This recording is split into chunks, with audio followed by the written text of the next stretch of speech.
Movie की शुरुआत में एक छोटे बच्चे को दिखाते हैं। यही इस मूवी का हीरो है और अभी अभी फ्रेश पैदा हुआ है। वो एक बबल जैसा दिखने वाले प्लास्टिक डोम के अंदर होता है। कारण ये है कि उसमें इम्यूनिटी बिल्कुल 0% होती है। पिछले 2 साल में ये शब्द आपने लगभग रोज सुना होगा। रोग से लड़ने के लिए शरीर में जो क्षमता होती है उसे इम्यूनिटी कहते हैं और ये पैदाइशी क्षमता होती है। जब हमें बुखार या कोई रोग होता है तो हमारा शरीर इस इम्यूनिटी की मदद से उस रोग के कीटाणु को खत्म कर देता है और हमें बचाता है। पर इस बच्चे में बिल्कुल भी इम्यूनिटी नहीं होती, इसलिए उसे एक प्लास्टिक डोम के अंदर रखा होता है ताकि उसे कोई भी कीटाणु अटैक न कर सके। गलती से भी उसके शरीर में अगर कोई बैक्टीरिया वायरस घुस गया तो उसकी बहुत बुरी हालत हो सकती है, तो उसे हमेशा इस सुरक्षा कवच के अंदर रखा जाता है। इस बच्चे का नाम है जिमी। कट करके दिखाते हैं कि जिमी अब 4 साल का हो गया है और अब पहली बार अपने घर आ रहा होता है। 4 साल तक वो शायद हॉस्पिटल में ही पल रहा था।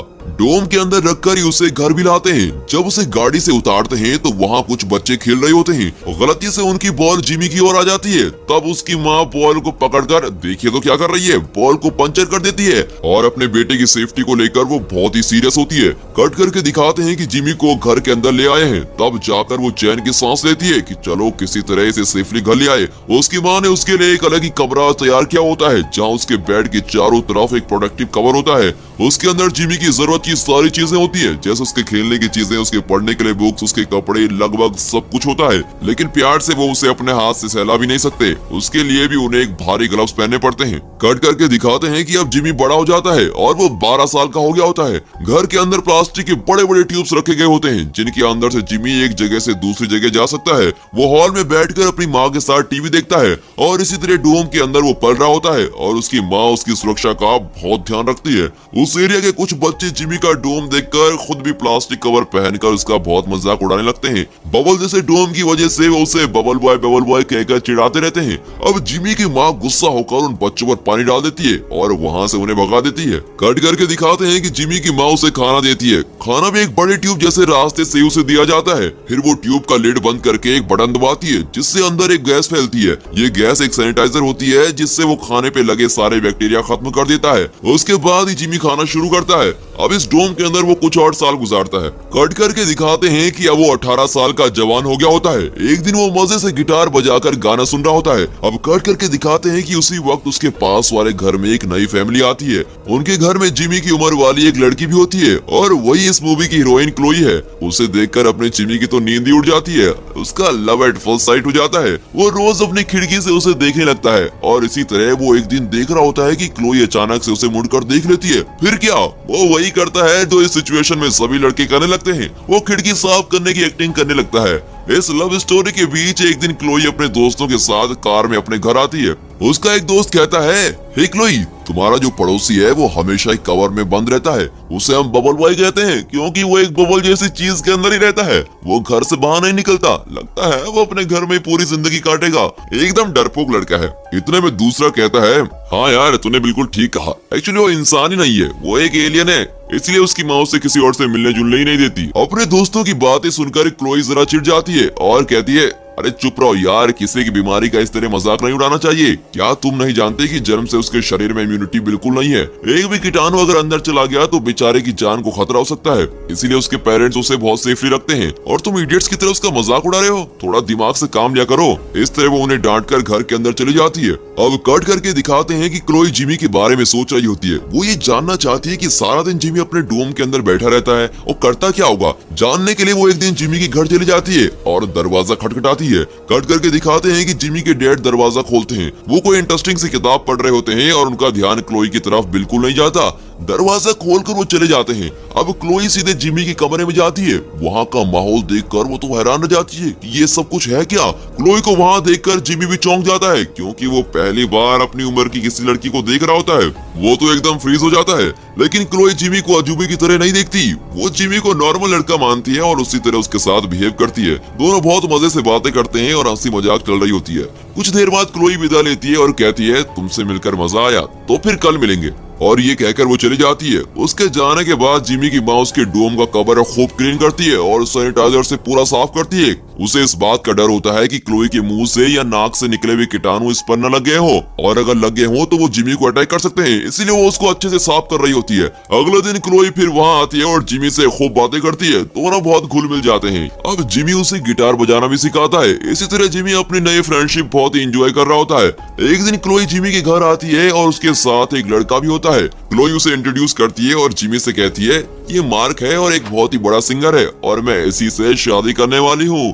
बस ये सुनकर जिमी का तो दिल ही टूट जाता है, क्योंकि वो क्लोई से मिलने के बाद उससे बहुत प्यार करने लगा था, पर अब उसे किसी और के साथ देखकर वो बहुत ही दुखी हो जाता है। इतने में क्लोई कहती है हम डिनर पर जा रहे हैं, मैं तुमसे बाद में मिलूंगी, ओके। अब ये कहकर क्लोई और मार्क चले जाते हैं। 2-3 दिन बाद क्लोई जिमी से मिलने फिर आती है और कहती है मेरी शादी मार्क के साथ फिक्स हो गई है और 3 दिन बाद मेरी शादी है और वो भी नायग्रा फॉल्स में, तुम्हें भी जरूर आना पड़ेगा।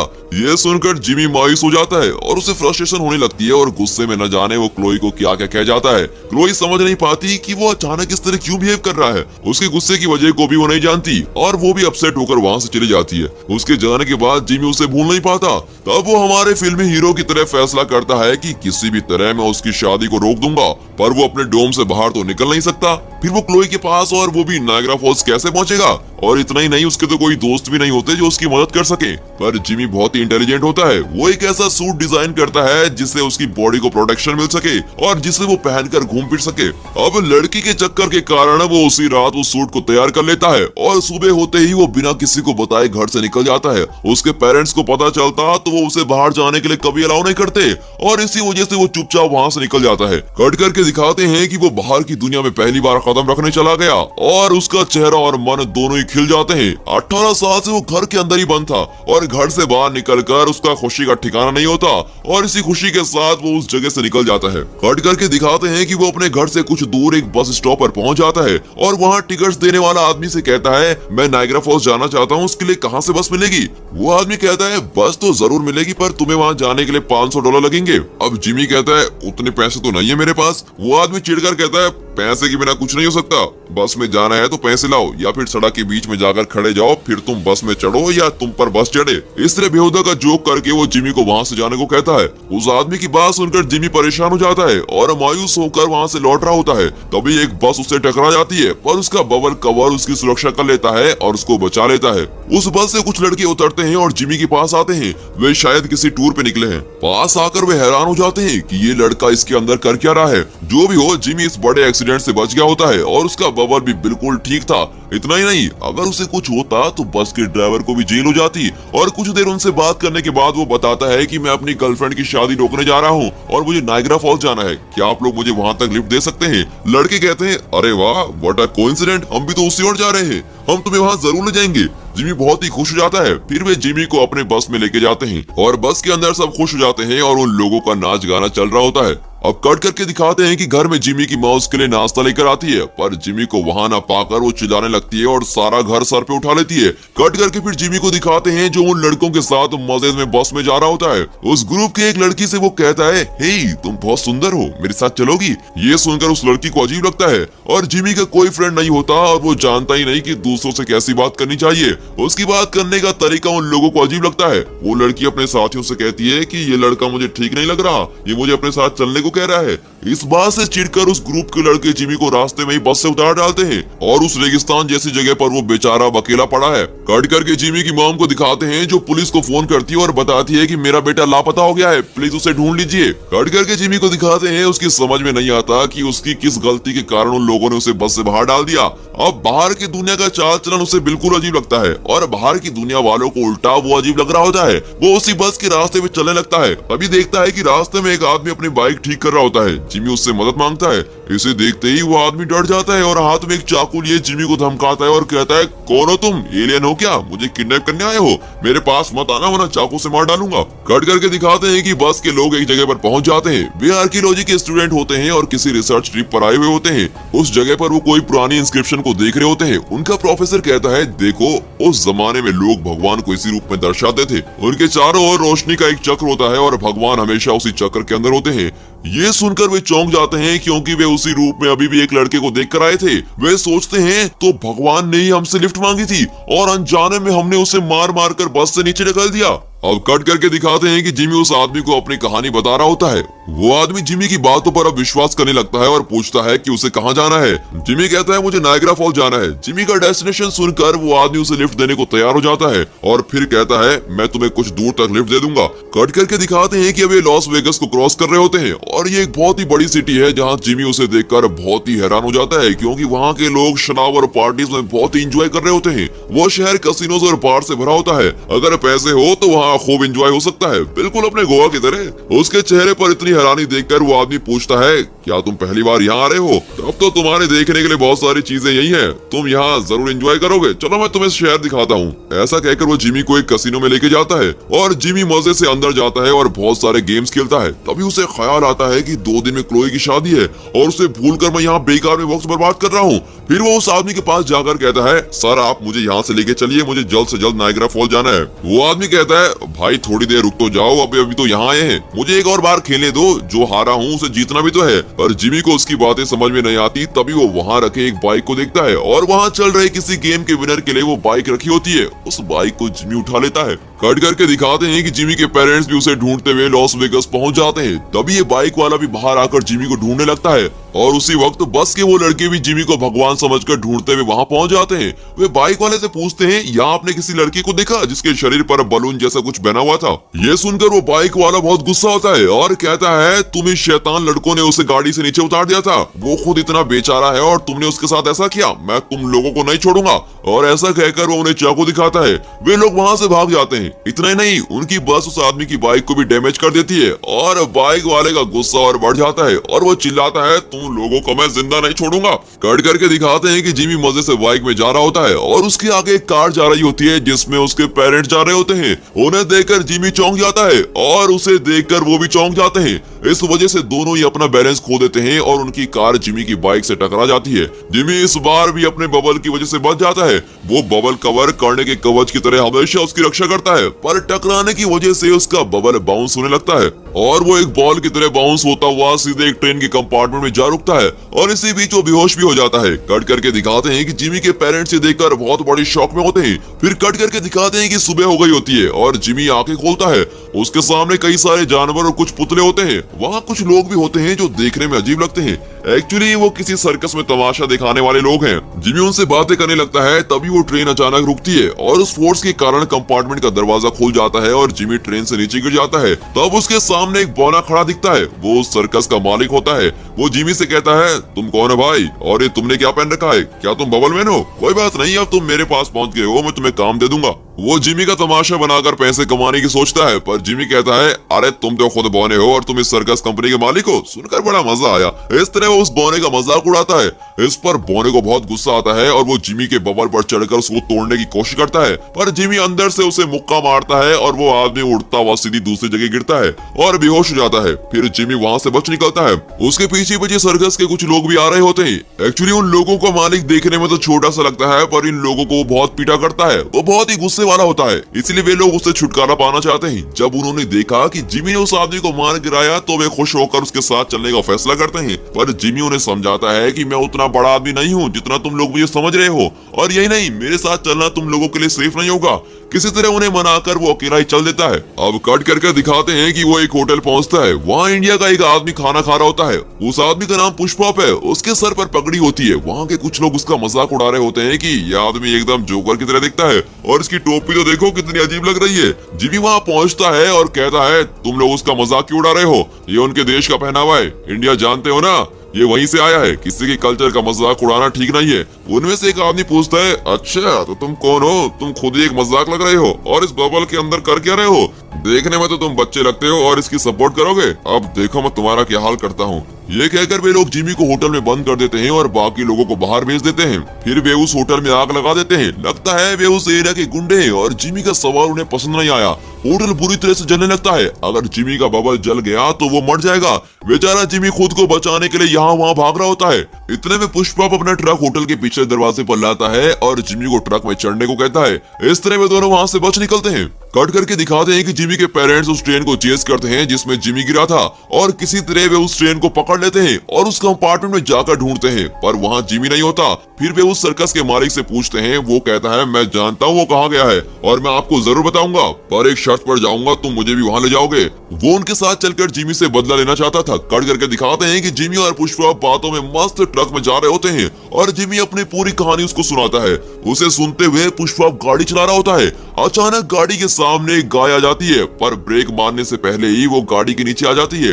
ये एक एक्सीडेंट था, पर फिर भी पुष्पा को बहुत बुरा लगता है कि बेजुबान गाय को उसने मार दिया। वो फूट फूट कर रोने लगता है। अब जिमी उसे दिलासा देने लगता है, पर पुष्पा कहता है कि हमारे देश में गाय की पूजा की जाती है और मैंने उस गाय को ही मार डाला। मुझसे बहुत बड़ा पाप हो गया है और मुझे नरक में ही जाना पड़ेगा। ऐसा कहकर वो सड़क पर ही उस गाय की पूजा करने लगता है। जिमी ये सब देखकर समझ जाता है कि पुष्पा अब उसके साथ नहीं चलने वाला और वो अकेले ही वहाँ से आगे पैदल चलने लगता है। तभी वो बाइक वाला आदमी उन लड़कों की बस का पीछा करता हुआ आ रहा होता है और उसके साथ उसके कुछ साथी भी होते हैं। वो पुष्पा को सड़क पर गाय की पूजा करते हुए देखता है और कहता है, ये क्या पागलपन है, पूजा करने के लिए तुम्हें 20 सड़क मिली थी क्या, और वो भी मरी हुई गाय की पूजा कर रहे हो। तभी वहाँ वो बस आती है जिसका पीछा करते हुए बाइक वाले वहाँ पहुँचे थे। बस के लड़के जान जाते हैं कि ये आदमी उन्हें चेस कर रहा है। वे चुपचाप वहाँ से बच निकलने की कोशिश करते हैं। वहाँ उन लोगों की बाइक्स लाइन में खड़ी होती हैं। उनकी बस उन बाइक्स को फिर गिरा देती है। इसे देखकर उन लोगों को बहुत गुस्सा आता है और वे पुष्पा के ट्रक को लेकर उस बस का पीछा करने लगते हैं। कट कर दिखाते हैं कि जिमी एक टैक्सी में जा रहा होता है। उस टैक्सी को एक बुजुर्ग आदमी चला रहा होता है और उसी के भरोसे जिमी नायग्रा फॉल्स जा रहा होता है। कट कर दिखाते हैं कि बाइक वाले पुष्पा की ट्रक में बस का पीछा कर रहे होते हैं। फिर दिखाते हैं कि जिमी के पेरेंट्स उस बोने को साथ लेकर जिमी को ढूंढ रहे होते हैं।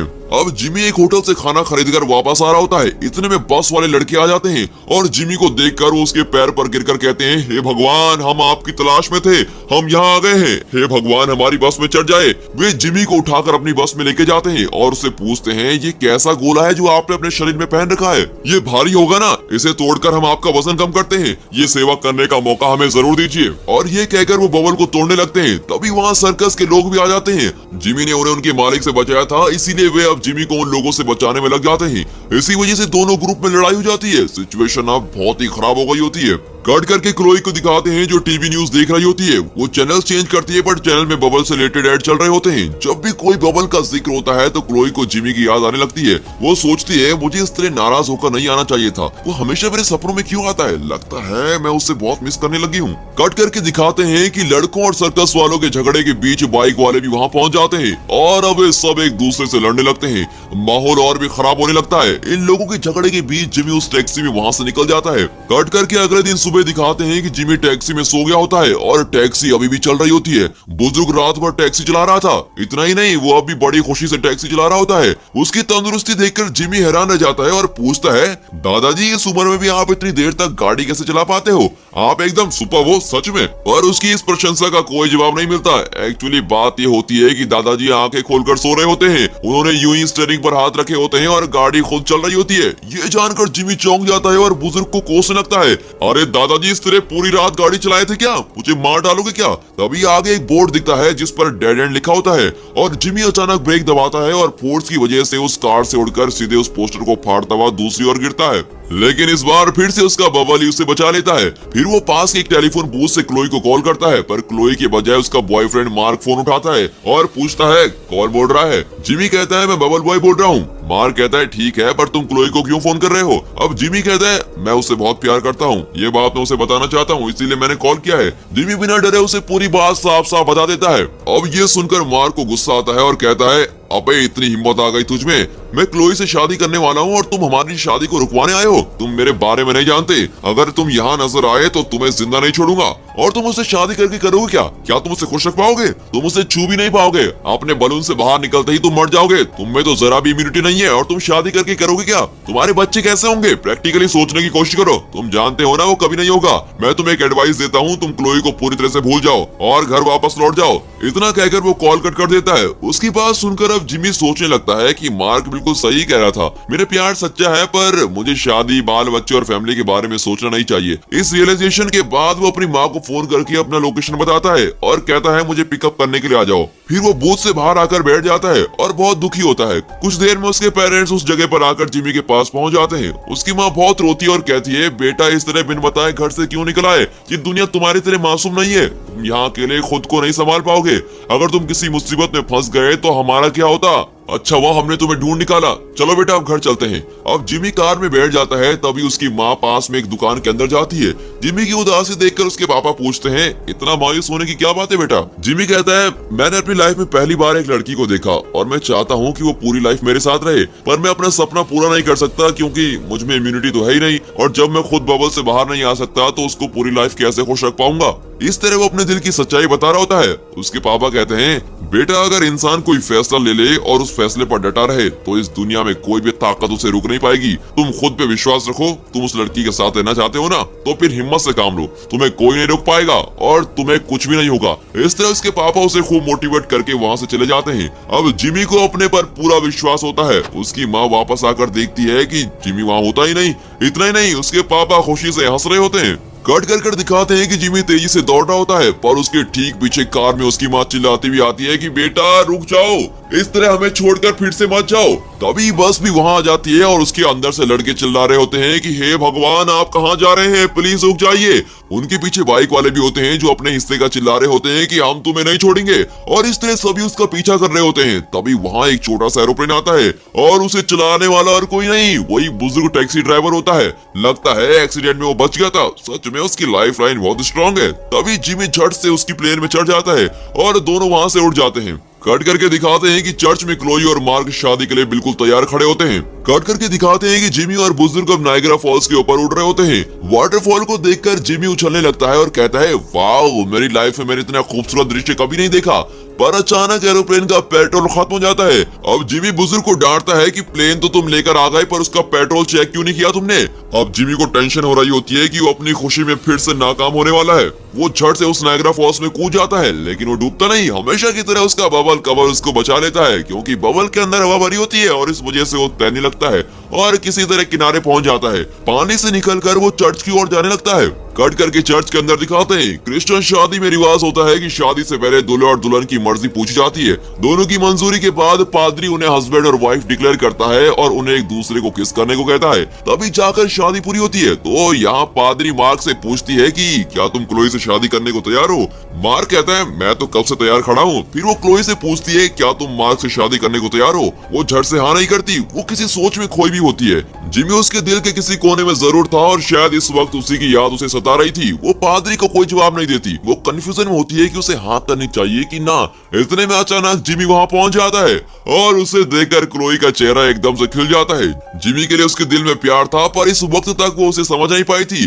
पर अब जब उसकी शादी मार्क से होने वाली थी, तभी वो अपने दिल की बात समझ पाई थी। अगर जिमी यहाँ नहीं आता तो शायद वो जरा सोचकर मार्क से शादी करने को तैयार भी हो जाती। पर जिमी को देखने के बाद उसे यकीन हो जाता है कि उसकी शादी मार्क से नहीं, जिमी से होनी चाहिए। अब जिमी क्लोई से कहता है, इस बबल में अपनी पूरी लाइफ बिताकर मरने से अच्छा है कि एक बार आकर मैं तुम्हें टच कर लूं, और अगले ही पल अगर मैं मर भी जाऊं तो मुझे कोई गम नहीं होगा। ये कहकर वो बबल को खोल देता है। क्लोई चौंक जाती है और कहती है, प्लीज ऐसा मत करो, तुम्हें कुछ हो जाएगा। पर जिमी नहीं मानता और बबल से बाहर आ जाता है। आते ही वो झट से क्लोई को किस करता है और वो भी उसे किस करती है। चलो लवर्स का मिलन तो हो ही गया।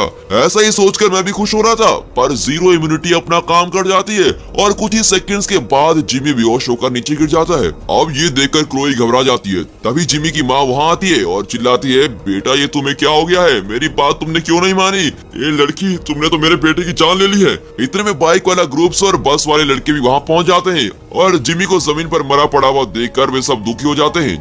जिमी की माँ जोर जोर से रोने लगती है और वहाँ भीड़ जमा होने लगती है। जिमी के पापा जरा देर से पहुँचते हैं और उसकी माँ से कहते हैं, अब उस राज को मत छुपाओ, सबको सच सच बता दो। उस बात को छुपाने से और कोई फायदा नहीं, सच बता दो। उसकी माँ कहती है, क्या बात कर रहे हैं आप, बताने की कोई जरूरत नहीं है। पापा कहते हैं, अब तक जो हुआ सो हुआ, अब तो तुम्हें बताना ही पड़ेगा। तभी जिमी की माँ उसे जगाती है और कहती है, बेटा उठ जाओ, तुम मरे नहीं हो, बिल्कुल जिंदा हो। बबल से बाहर आने से तुम्हें कुछ नहीं होगा, अब तुम उठ जाओ। और ये कहकर वो उसके गाल थपथपाती है। जिमी आंखें खोलता है, अरे ये क्या, अभी तक तो इसे मर जाना चाहिए था, ये उठा कैसे? हमारी तरह वहाँ खड़े लोग भी ये सोचकर चौंक जाते हैं। तब उसकी माँ इस क्लाइमेक्स को और भी खतरनाक बना देती है और कहती है, बेटा 4 साल की उम्र तक तो तुम्हारी इम्यूनिटी बिल्कुल जीरो थी, पर जैसे जैसे तुम बड़े होते गए वैसे वैसे तुम्हारे शरीर में इम्यूनिटी बढ़ने लगी। अब तुम्हारे शरीर में भरपूर इम्यूनिटी है, पर हमने तुमसे बात छुपाई रखी क्योंकि मैं चाहती थी कि तुम हमेशा मेरे पास ही रहो, हमेशा मेरी छाया में ही सुरक्षित रहो। मुझे डर था कि बड़े होकर तुम मुझसे दूर चले जाओगे, इसलिए मैंने तुमसे बात छुपा कर रखी। तुम्हें इस तरह बबल के अंदर रखने के लिए मुझे माफ कर दो बेटा, हद से ज्यादा प्यार ही इसका कारण है। ये सब सुनकर जिमी को बहुत गुस्सा आता है, पर वो ये भी अच्छी तरह समझता है कि उसकी माँ उससे बहुत प्यार करती है और इसीलिए उसने ऐसा किया था। वो अपनी माँ को गले लगाता है और कहता है, कोई बात नहीं माँ, तुम प्लीज रोना मत। और वहाँ खड़े सभी लोग ये जानकर बहुत ही खुश होते हैं कि जिमी बिल्कुल ठीक है। फिर क्या, उस चर्च में क्लोई और जिमी खुशी खुशी शादी कर लेते हैं। दूसरी तरफ इस शादी की वजह से बाइक वाले और बस वाले लड़के अपनी लड़ाई भूलकर फ्रेंड्स बन जाते हैं। वे सब ड्रिंक्स करते हुए पार्टी एंजॉय कर रहे होते हैं और इस हैप्पी एंडिंग के साथ यह मूवी यहाँ पर खत्म होती है। ये अलग ही किस्म की मूवी है और आपको जरूर पसंद आई होगी। और दोस्तों, इस वीडियो को एक लाइक और चैनल को सब्सक्राइब जरूर कीजिए और हाँ, साथ ही अपने फ्रेंड सर्कल में इस वीडियो को शेयर जरूर कीजिए। And finally